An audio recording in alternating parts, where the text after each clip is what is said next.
Here's how my saw is set up for dust collection. The overall saw is sitting on this steel base.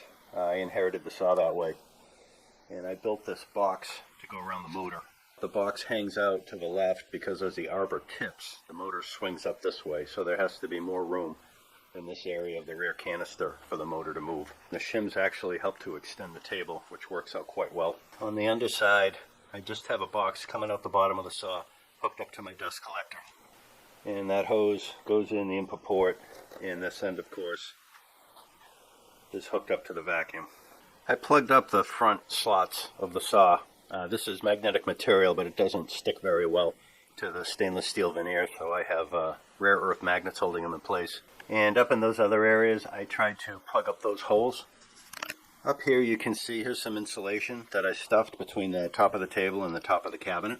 The idea is as the vacuum pulls the air, it's going to pull it back through the motor. I have some slots in this rear area, so the air is going to go in here, go across the saw, and then come out the bottom. This piece is keyed in place. I have 2 blocks on either side. This is a little dustier than it usually is when I open it up, but there was a time a while back where the dust port at the bottom of the saw became clogged. Every once in a while I have to tilt the saw blade, and to do that I have to get the magnetic pieces out of the way.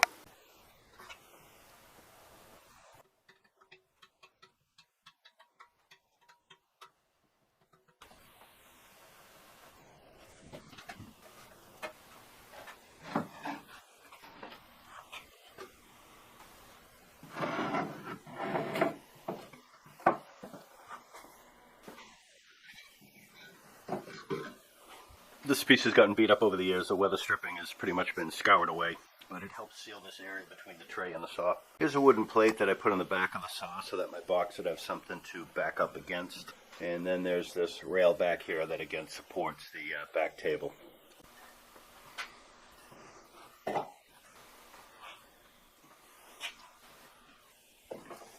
And here's the inside of the box. I built a simple frame. I've got door hinges to hinge it, and you can see it's largely filled with sawdust. Here's the inside of the box cleaned out, and it's clearly not going to win any awards for best craftsmanship. It works and it's functional. I had some trouble with the original pulley coming loose from the arbor. I would cinch it down, and after several hours of operating it would come loose again, and I finally figured out it's because the arbor was kind of muckled up, the shaft over here. I ordered a much higher quality pulley. I don't know if you can see it. I'll show you the other one. I think it's made of cast iron. If you look at it carefully, I've actually drilled and tapped 2 additional set screws in it. So this is held in place by 3 screws, and it's worked perfectly ever since. This is also, I think, a 2-inch pulley where the original was 2.5. So I figure I'm picking up a 1/4 inch or so of additional blade height. And of course, you're putting more stress on the power transmission from the motor to the blade with a smaller pulley, but I figure where today you're using narrower curved blades and sharper blades in general, that would probably be okay. It's worked great ever since. Here it is all cleaned up on the underside, and I lubricated all the moving parts with this stuff. Heard good things about it from some guys on YouTube. We'll give it a shot. I previously used a silicone-based dry lube, thinking that it wouldn't attract dust and dirt under there, but I can say with conviction that that stuff doesn't last very long, about a week, and then every time you go to move something you get these screeches and scratching noises, god-awful noises, so hopefully this stuff will do better. We'll find out. Here are the magnetic pads stuck in place with magnets. I put an aftermarket switch on, and I wired that to a box. This brown outlet comes on with the table saw. That's the way it's wired, and the white outlet is hot all the time. Here's the motor side all cleaned up. I don't think this is an original motor to this type of saw. It's rated at 1 horsepower. I think it was put on after the fact. And here's the pulley, and again, if I rotate it, you can see that it's got 3 set screws in it. And I just did that by hand. We drilled it out. Cast iron's pretty easy to drill using ordinary, common drill bits, and then we tapped it with a 1/4 inch.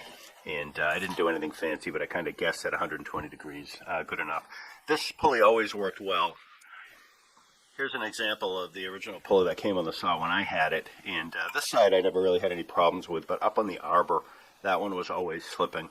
So since I already did this and replaced it with the one up on the arbor, I also did it down here and haven't had any problems.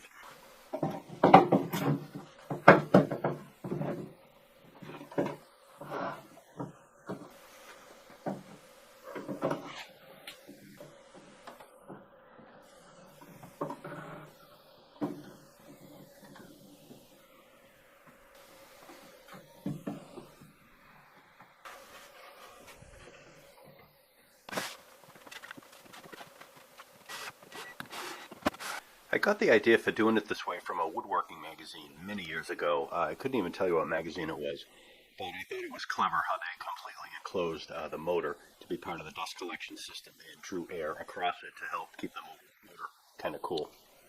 I've been running this system for probably 10 or 12 years and I'm quite happy with it. The coarse dust is collected in the bucket down and my Fiend style dust separator. Typically only very fine dust would make its way to the vacuum, and once or twice a year I have to take it outside and I blow the filter out with compressed air. Very little coarse sawdust actually makes it to the vacuum. Well, as always, I appreciate you coming by my shop and seeing what I'm up to. Perhaps you have an old table saw, and maybe this gave you some ideas. Either way, I always appreciate it, and leave a comment below. I'd love to hear what you think about what I'm doing here. And thanks for coming by.